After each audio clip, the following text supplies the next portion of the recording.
السلام علیکم ورحمۃ اللہ وبرکاتہ۔ دوستو، کیسے ہیں آپ؟ میں الحمدللہ خیریت سے ہوں اور امید ہے اللہ تعالیٰ کی کرم نوازی اور فضل و کرم سے آپ بھی ٹھیک ٹھاک ہوں گے۔ دوستو، آج میں آپ کو سیر کروانے کے لیے لے کے آیا ہوں دبئی کے ایک بہت ہی خوبصورت علاقے، رہائشی علاقے جمیرہ پارک کی۔ یہ بہت ہی خوبصورت اور بہت ہی اچھا پلانڈ رہائشی کمیونٹی ہے۔ اس میں سارے کے سارے ولاز ہیں، جن کو ہم اردو میں یا ہندی میں کوٹھیاں کہتے ہیں۔ اس میں ساری کوٹھیاں ہیں۔ اس میں ٹاؤن ہاؤسز نہیں ہیں۔ ٹاؤن ہاؤس کہتے ہیں عام قصبے کا، شہر کا جو گھر ہوتا ہے۔ جو میرے ذہن میں، جو میرے دماغ میں اس کی تعریف آئی ہے، ڈیفینیشن، ٹاؤن ہاؤس اس کو کہتے ہیں جن گھروں کی آپس میں چھتیں ملی ہوئی ہوتی ہیں، اور ولا یا کوٹھی اس کو کہتے ہیں جس کے چاروں طرف صحن ہوتا ہے۔ تو یہ جمیرہ پارک میں ساری کوٹھیاں ہیں، ولاز ہیں، اور بڑے خوبصورت ماشاءاللہ تقریباً 2 کنال کے یہ گھر ہیں۔ اور یہ میری پسندیدہ کمیونٹی بھی ہے۔ یہ رہائشی علاقہ میرا فیورٹ ہے۔ اگر کبھی اللہ تعالیٰ نے مجھے میرا نصیب چمکایا یا اللہ تعالیٰ نے کبھی مجھے چانس دیا تو میں دبئی میں اگر گھر خریدنے کی اللہ پاک نے ہمت دی تو میں یہاں گھر لینا اور خریدنا پسند کروں گا۔ لیکن اتنے نصیب کہاں ایک ڈرائیور کے کہ وہ اتنے مہنگے 2 کنال کی کوٹھیاں دبئی میں لے۔ چلو، ہر خواہش تو انسان کی ہوتی ہے نا، میری بھی خواہش ہے۔ دعا کریں اللہ تعالیٰ میری یہ خواہش قبول کرے۔ میری یہ فیورٹ کمیونٹی ہے۔ اس کی سیر کرتے کرتے آپ سے پاکستان کی سیاسی گہما گہمی کے بارے میں 2-3 باتیں عرض کروں گا۔ اس کے بعد چند باتیں میں ایران کے بارے میں بھی کرنا چاہتا ہوں۔ ایران نے پاکستان پہ حملہ کیا، اور جو میرے ذہن کے مطابق، میرے نالج کے مطابق کہ ایران نے حملہ کیوں کیا، اس پہ بات کریں گے۔ تو بات شروع کرنے سے پہلے آپ حضرات سے ریکویسٹ ہے، خصوصی درخواست ہے کہ آپ میری اس کاوش کے لیے پلیز میری حوصلہ افزائی کیا کریں۔ حوصلہ افزائی کرنے کا واحد طریقہ یہ ہے کہ آپ مجھے سبسکرائب کریں، لائک کریں، اور اپنے دوستوں کے ساتھ شیئر بھی کریں، تاکہ اگر میری باتیں آپ کو اچھی لگتی ہیں تو وہ اچھی باتیں آپ کے دوسرے دوستوں تک بھی پہنچ جائیں۔ اور میری رہنمائی کے لیے اچھے پیارے پیارے کمنٹ بھی کیا کریں۔ اس کے ساتھ ساتھ اس کو سبسکرائب کرنے کے ساتھ ساتھ گھنٹی کا بٹن بھی دبا دیں، تاکہ میں جو بھی آپ کو ویڈیو ڈالوں وہ آپ کو فوراً آپ تک پہنچ جائے، آپ کو مل جائے، اس کا پتہ آپ کو چل جائے۔ یہ جو سامنے بلڈنگ نظر آ رہی ہے، یہ دبئی کے علاقے جمیرہ لیک ٹاور میں ہے۔ اس کا نام اپ ٹاؤن بلڈنگ ہے، اور یہ 5 اسٹار ہوٹل کی بلڈنگ ہے۔ جمیرہ پارک چونکہ جمیرہ لیک ٹاورز، جسے عرف عام میں JLT بھی کہا جاتا ہے، یہ شیخ زاید روڈ پہ دبئی مرینا کے اپوزٹ مخالف سمت میں واقع ہے، اور جمیرہ پارک اس JLT کے عقب میں پیچھے واقع ہے۔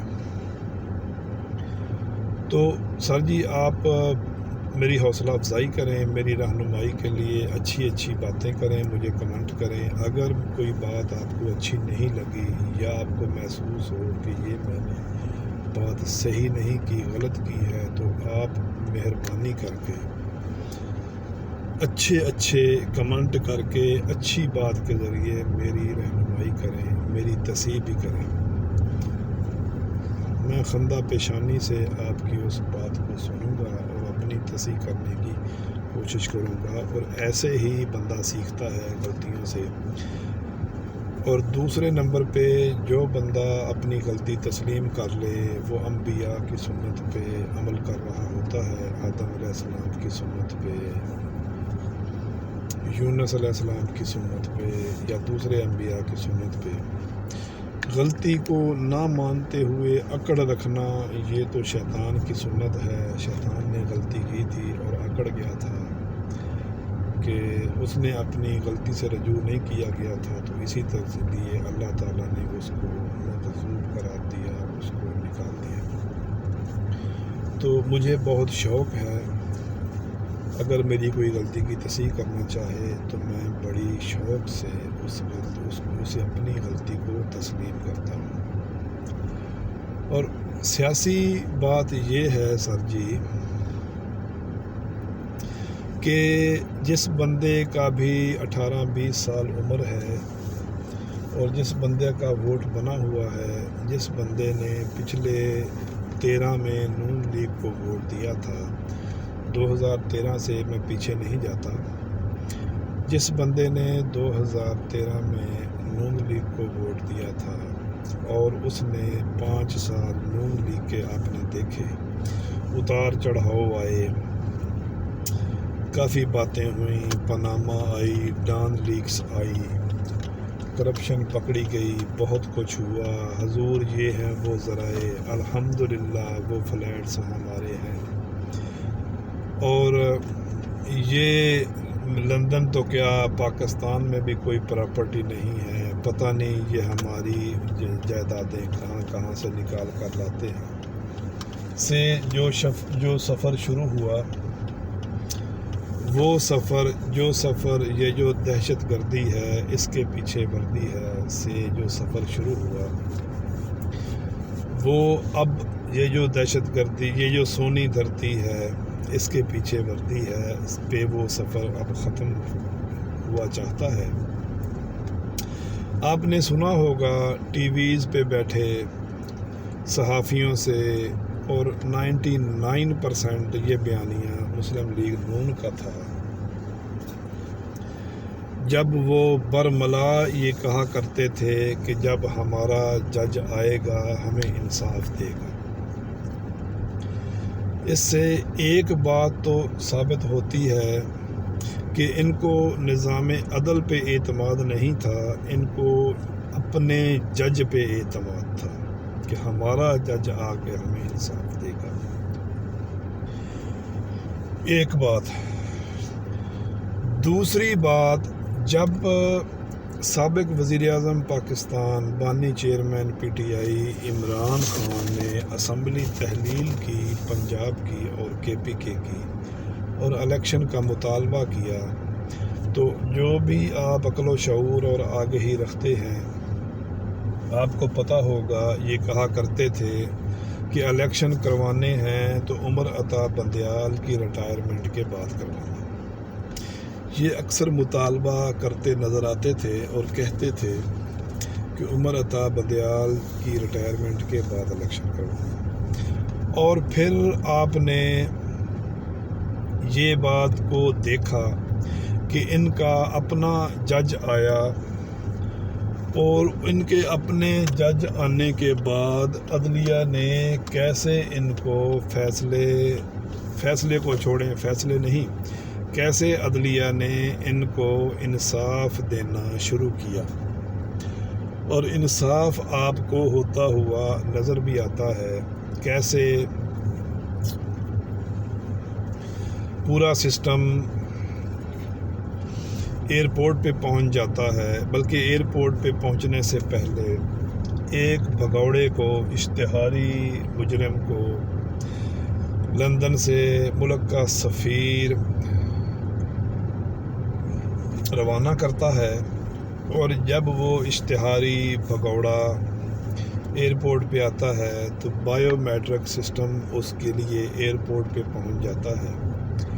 اس سے بھی پہلے کبھی ان کو انصاف گھر کے تہہ خانوں میں ملا، کبھی ان کو انصاف کہیں ملا، کبھی ان کو انصاف کہیں ملا۔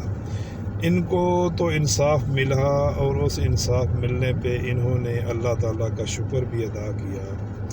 اگر نہیں ملا تو اس 25 کروڑ بھولی بھالی معصوم عوام کو وہ رسیدیں نہیں ملیں کہ حضور وہ ذرائع نہیں ملے جن کے بارے میں کہتے تھے کہ حضور یہ ہیں وہ ذرائع۔ ہماری اس 25 کروڑ معصوم عوام کو وہ ان ذرائع کی رسیدیں نہیں ملیں۔ باقی سب کچھ ملا، ان کو انصاف ملا، ان کو بائیو میٹرک سسٹم ایئرپورٹ پہ ملا، ان کو گھر کی دہلیز پہ انصاف ملے، ان کو پروٹوکول ملے۔ ابھی بھی یہ بھگوڑا مجرم اشتہاری وزیر اعظم کا پروٹوکول انجوائے کر رہا ہے،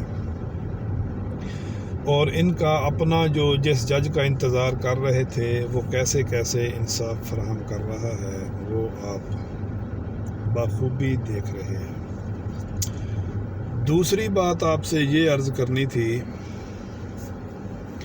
کہ 8 فروری کو ہمیں اللہ تعالیٰ کا شکر ادا کرنا چاہیے۔ اللہ تعالیٰ کا ہمیں لاکھ لاکھ کروڑ کروڑ شکر ادا کرنا چاہیے کہ اللہ تعالیٰ نے ہمیں ایک موقع دیا کہ ہم 8 فروری کو اپنے اور اپنے بچوں کے مستقبل کے لیے فیصلہ کرنے کا اختیار کسی کو دے دیں۔ اس کے ساتھ ساتھ ہمیں ایک اور شخصیت کا بھی خصوصی شکریہ ادا کرنا چاہیے۔ ہمیں شکریہ ادا کرنا چاہیے جناب محترم عزت مآب حافظ Asim Munir, chief of army staff کا بھی شکریہ ادا کرنا چاہیے کہ انہوں نے بھی ہمیں یہ موقع فراہم کیا کہ ہم 8 فروری کو اپنی مرضی کا، اپنے پسند کا حکمران منتخب کر سکیں۔ اگر حافظ صاحب یہ چاہتے جیسے ایوب خان نے چاہا، یحییٰ خان نے چاہا، اس کے بعد ضیاء الحق نے چاہا، پرویز مشرف نے چاہا، یہ بھی ٹیک اوور کر سکتے تھے، مارشاء اللہ لگا سکتے تھے، لیکن انہوں نے ہماری اس بھولی قوم پہ بہت بڑا احسان کیا کہ انہوں نے ٹیک اوور نہیں کیا، مارشاء اللہ نہیں لگایا۔ انہوں نے ہمیں موقع دیا کہ اے بھولی بصری قوم، اے بے وقوف قوم، اب بھی ہوش کرو، ہوش کے ناخن لو، جاگ جاؤ، اب بھی کر لو جو آپ کر سکتے ہو، اپنی مرضی کا حکمران منتخب کر لو، اپنی پسند کا حکمران منتخب کر لو۔ انہوں نے بھی ہمیں موقع فراہم کیا، ہمیں ان کا شکریہ ادا کرنا چاہیے۔ ہر کسی کا اپنا اپنا پوائنٹ آف ویو ہے، سوچنے کا انداز ہے، میں تو اس پوائنٹ آف ویو سے سوچتا ہوں۔ باقی جو بھی دنیا، پاکستان پورے کا جو بھی کرپٹ، چور اور 2 نمبر آدمی ہے وہ تو انہی ڈاکوؤں، لٹیروں، غداروں، ملک اور ملت کو بیچنے والے ڈیلروں کے ساتھ ان کو ووٹ دے گا، ان کو ہی سپورٹ کرے گا۔ تو سر جی آپ نے یہ سوچنا ہے، ووٹ دینے سے پہلے لاکھ بار سوچنا ہے کہ ہمارا مستقبل کیا ہے، ہمارے بچوں کا مستقبل کیا ہے۔ لاکھ بار سوچ کے بچار کے آپ نے ووٹ دینے جانا ہے، اور اس کے بعد آپ نے وہ ووٹ دے کے اس پہ ووٹ پہ پہرا بھی دینا ہے، تاکہ ایسا نہ ہو آپ ووٹ کسی اور کا دیں اور وہ نکلے کسی اور کی سلوکڑی سے۔ یہ تو تھی سیاسی باتیں، آپ سے التماس کرنی تھی، اور آپ سے ہر ویڈیو میں میں خصوصی ریکویسٹ کرتا ہوں کہ خدا را اللہ کے واسطے اپنا نہیں تو اپنے بچوں کے مستقبل کا سوچیں، اور اس ملک پہ شخصیت کو ووٹ نہ دیں، کسی بھی M N A M P A اپنے حلقے کی شخصیت کو ووٹ نہ دیں۔ آپ کے ووٹ نے وہاں جانا ہے کہ جس نے آپ کے ملک اور قوم کی تقدیر کے فیصلے کرنے ہیں۔ 4 دفعہ پیپلز پارٹی باریاں لے چکی ہے، اور ان کے پیپلز پارٹی کے اپنے گھر لاڑکانہ کی آپ جا کے صورت دیکھ لیں. سندھ میں 1970 کے بعد سے لے کر ابھی تک کسی نہ کسی طریقے سے پیپلز پارٹی اقتدار میں ہے، اور وہ جو انہوں نے سندھ کو عروج بخشا، جو انہوں نے اوج ثریا پر سندھ کو پہنچا دیا، وہ سندھی میرے بھائی بخوبی جانتے ہیں. آپ کو بھی جا کر سندھ میں وہ دیکھنا چاہیے کہ سندھ دبئی سے بھی زیادہ خوبصورت نظر آتا ہے. اس کے بعد ایک دفعہ کا پنجاب کا وزیر خزانہ، 2 دفعہ کا پنجاب کا وزیر اعلیٰ، 3 دفعہ کا پاکستان کا وزیر اعظم جناب محترم محمد میاں نواز شریف کے پاس سوائے موٹر وے کے کوئی بات نہیں ہے، کوئی بیانیہ نہیں ہے، کوئی اس کا موٹو نہیں ہے، کوئی بات نہیں سوائے اس کے کہ مجھے کیوں نکالا. آج بھی ججوں کو گالیاں دیتا ہے اور فوج مخالف بیانیہ آج بھی اگر یہ بنے ہوئے ہیں بوٹ چاٹنے کے لیے تیار بیٹھے ہیں. آج ان کے خلاف ایک فیصلہ آ جائے تو آپ خود کو پوری پاکستان کو پتہ چل جائے گا کہ یہ فوج پاک فوج سے کتنا پیار کرتے ہیں. ایک فیصلہ ان کے خلاف آ جائے تو پورے پاکستان کو پتہ چل جائے گا یہ کتنے آئین اور قانون کو پسند کرتے ہیں. ایک فیصلہ ان کے خلاف آ جائے پورے پاکستان کو پتہ چل جائے گا کہ یہ ملک پاکستان سے کتنی محبت کرتے ہیں اور عدلیہ کی کتنی عزت و احترام کرتے ہیں. عدلیہ پر حملے 2 دفعہ ان کے ریکارڈ کا حصہ ہیں. ہر دفعہ جب حکومت میں آئے فوج سے لڑائی جھگڑے، چیف آف آرمی سٹاف سے رولے رپے ان کے ریکارڈ کا حصہ ہیں. حتیٰ کہ انہوں نے ایک ملک کے باعزت چیف آف آرمی سٹاف، جب وہ سرکاری، کتنے شرم کی بات ہے، کتنی بے غیرتی کی بات ہے کہ جب چیف آف آرمی سٹاف دوسرے ملک کے سرکاری دورے پہ تھا تو اس کو برطرف کیا، اور اس پہ مزید یہ کہ جب وہ اپنے ملک واپس آنا چاہتا تھا اس کے جہاز کو اترنے کی اجازت نہ دی. میرے خیال سے، میرے نالج کے مطابق یہ سانحہ 9 مئی سے بڑا ہے. باقی 9 مئی کی بھی جب صاف، شفاف اور 100% ایماندارانہ تحقیقات ہوں گی تو انشاءاللہ اس پہ بھی پتہ چل جائے گا کہ 9 مئی کس نے کروایا. جب پردے چھٹیں گے تو بہت کچھ سامنے آئے گا. تو لہٰذا آپ سے التماس ہے، ووٹ دینے سے پہلے 1000 بار سوچیں اور پھر ووٹ دے کر اس کا پہرا دیں. اگر آپ نے ان کو ہی ووٹ دینا ہے تو پھر آپ کو میں ایک اور اللہ کا واسطہ دے کر کہتا ہوں کہ پھر بعد میں آپ شکایتیں نہ کیا کریں. اکثر میں ایک مثال دیتا ہوں کہ وہ آدمی مجھے کہہ رہا تھا بڑے دکھ کے ساتھ کہ چینی اتنی مہنگی ہو گئی ہے، تو میرے منہ سے نکلا کہ آپ نے ہی تو ووٹ دیا تھا. تو اس کا جواب یہ تھا کہ بھائی اگر یہ بات ہے تو چینی بھلے 100 روپے کلو ہو جائے، اس ٹائم چینی 50 روپے کلو تھی، بڑی پرانی بات ہے. تو اس نے کہا کہ بھلے چینی 100 روپے کلو ہو جائے، اب میں شکوہ اور شکایت نہیں کروں گا، ووٹ اسی کو دوں گا. تو لہٰذا آپ سے گزارش ہے کہ اب اگر آپ نے انہی کو ووٹ دینا ہے تو پھر ووٹ دینے کے بعد آپ شکوے اور شکایت نہ کریں.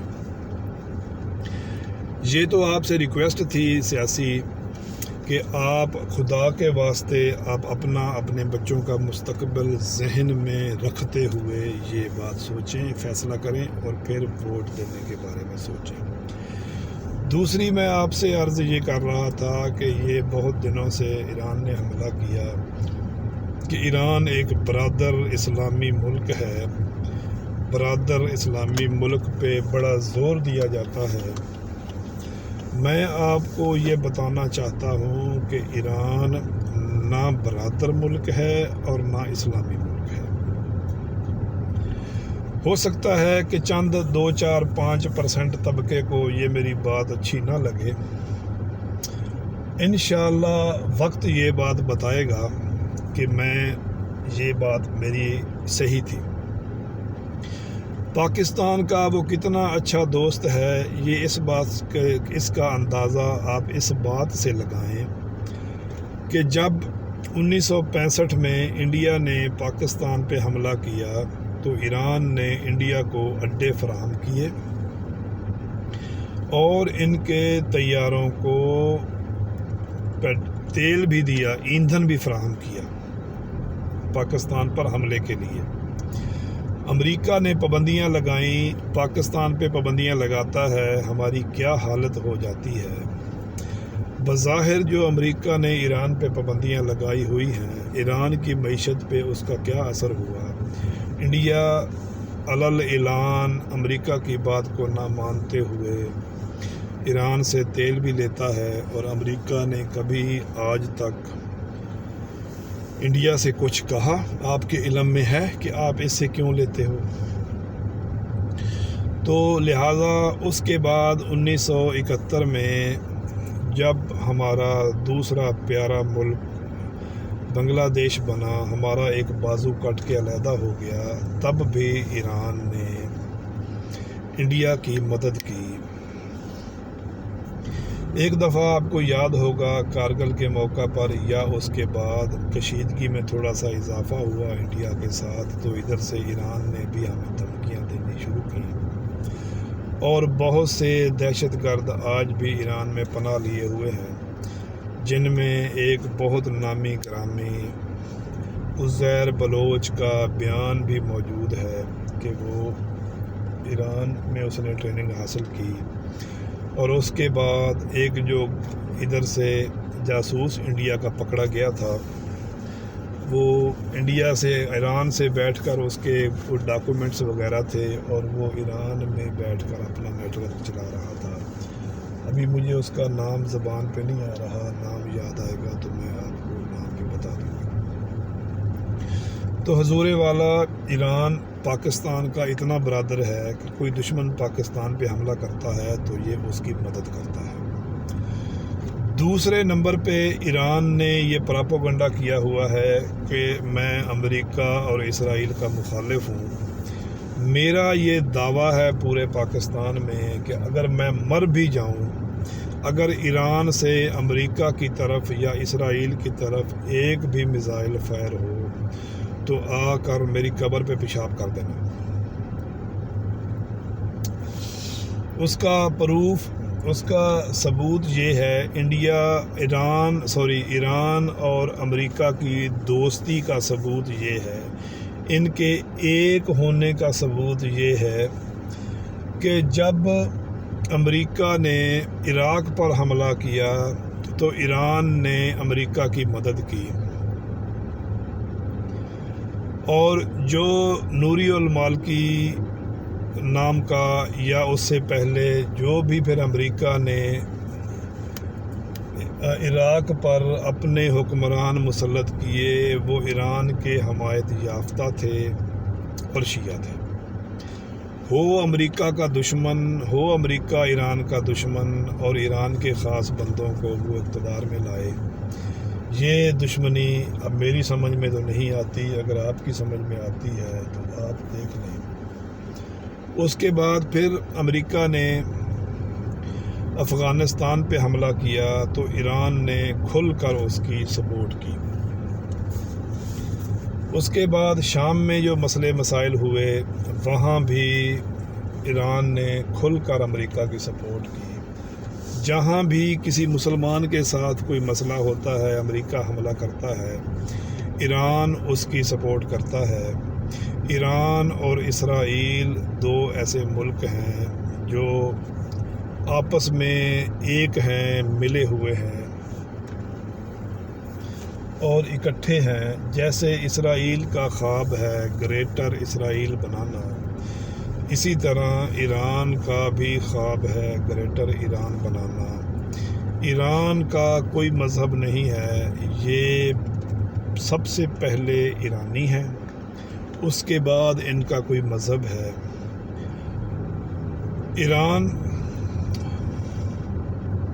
ایران نے بہت سے ملکوں میں اپنی تنظیمیں بنائی ہوئی ہیں اور ان کو کھلم کھلا سپورٹ کرتا ہے۔ کبھی بھی امریکہ نے یا اسرائیل نے اقوام متحدہ میں اس بات پہ جا کے ایران کے خلاف کوئی قرارداد پیش نہیں کی، اور آج بھی ایران کی پارلیمنٹ کے ممبر جو ہیں وہ یہودی ہیں۔ ایران میں 30% کے قریب سنی آبادی ہے۔ سنی کو اپنی مسجد بنانے کی اجازت نہیں ایران میں، لیکن یہودی پارلیمنٹ کے ممبر بھی بن سکتے ہیں۔ تو یہ تو 2-4 باتیں، باقی آپ ماشاءاللہ سیانے ہیں، سمجھدار ہیں، گوگل پہ بھی سرچ کر سکتے ہیں یا تاریخ میں بھی دیکھ سکتے ہیں۔ یہ تو 2-4 باتیں جن کا مجھے نالج تھا، میں نے آپ کو بتا دی۔ باقی جن کو اگر میری باتیں اچھی نہیں لگتیں تو وہ مزید تسلی کر لیں، ریکارڈ چیک کر لیں۔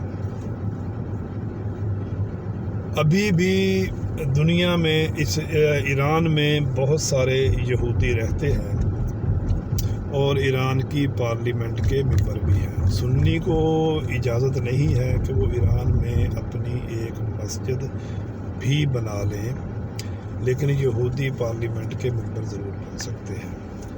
ایران سب پہ کرے گا، افغانستان پہ حملہ کرے گا، عراق پہ کرے گا، شام میں کرے گا، جہاں جہاں مسلمان رہتے ہیں وہاں حملہ کرے گا، لیکن اسرائیل کی طرف کبھی بھی کوئی میزائل فائر نہیں کرے گا۔ اور سب کچھ ہوتے ہوئے امریکہ سب پہ پابندیاں لگائے گا اور سخت لگائے گا، پھر ان کے اوپر چیک اینڈ بیلنس بھی رکھے گا، لیکن ایران ان پابندیوں کے باوجود جو کاروبار کرتا رہے، تیل بیچتا رہے، اس کو کوئی کچھ نہیں پوچھے گا۔ باقی کتابوں میں نے پڑھا ہے کہ آخری زمانہ میں جب دجال کا ظہور ہوگا تو وہ بھی چند ایک علماء کی تحقیق کے مطابق وہ بھی ایران سے ہی ہوگا۔